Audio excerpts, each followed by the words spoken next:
Ejercicio 34 de la guía respectiva, y nos dice la redacción, ¿cuál de las siguientes afirmaciones es siempre verdadera? Vamos evaluando entonces, dice la suma de las medidas de dos ángulos agudos siempre corresponde a un ángulo agudo. Bien, aparentemente, cuidado, que dice siempre, y claro, podemos encontrar casos de que si los ángulos fueran, por ejemplo, 30 y 40, y si los sumamos, 30 más 40, nos daría 70 en grados, todo en grados. 70. Y esto sí sería un ángulo agudo, pero dice que siempre. ¿Y qué pasaría si esto fuera, por ejemplo, un ángulo de justamente de 80 y el otro de 70? Por ejemplo, entre las infinitas combinaciones.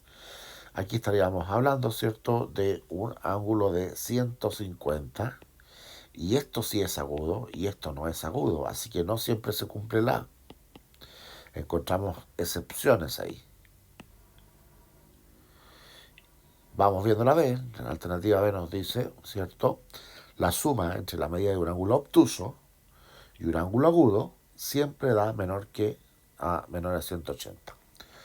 Bien, un ángulo que es obtuso, estamos hablando de un ángulo que supera los 90 grados. Vamos a colocarlo con intervalos, que ese ángulo, supongamos que ese ángulo se llame alfa, tiene que ser, ¿cierto?, más pequeño que 180 grados, pero más grande que los 90 grados.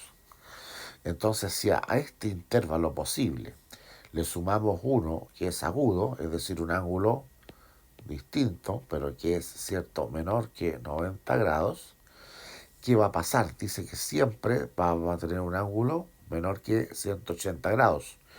Y claro, si usamos este intervalo que está acá, ¿cierto?, que podría ser un 91, por ejemplo, porque no alcanza a tocar el 90, y si acá usamos un ángulo de menor que 90 bastante bajo, por ejemplo 10, 20, etcétera, claro, si lo sumamos con el 90 vamos a ser menor que 180. Pero si usamos el límite superior y nos acercamos al 180, y aquí usamos el límite superior acercándonos al 90, vamos a superar los 180 grados.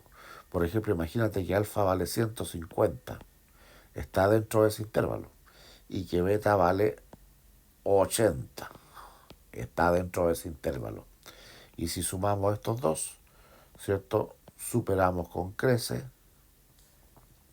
80, 150, sí, 230. Superamos con crece los 180 grados. Por lo tanto, esa alternativa tampoco siempre es factible. Hay casos que sí y hay casos que no.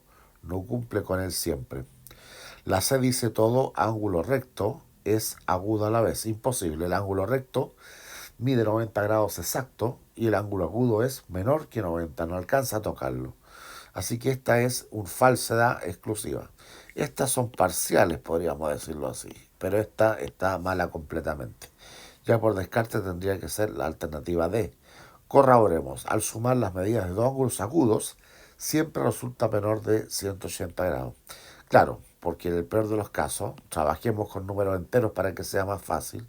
Si sumamos, imagínense, 89 más 89, porque tienen que ser agudos. Si quieren ustedes le ponen ahí 89.9 y todos los 9 que quieran de decimales, ¿cierto? Acercándose al 90, pero sin ser 90, porque tiene que ser menor que 90 porque son agudos. Y si sumamos esto, ¿cierto?, nos va a dar, ¿cierto?, siempre un número más pequeño que 180 grados. Porque eso es menor que 90 y eso es menor que 90. Y 180 sería como que si estos dos fuesen los 90. Así que como no alcanzan a tocarlo, efectivamente esto se cumple correctamente siempre. ¿Ya? Alternativa D y game over.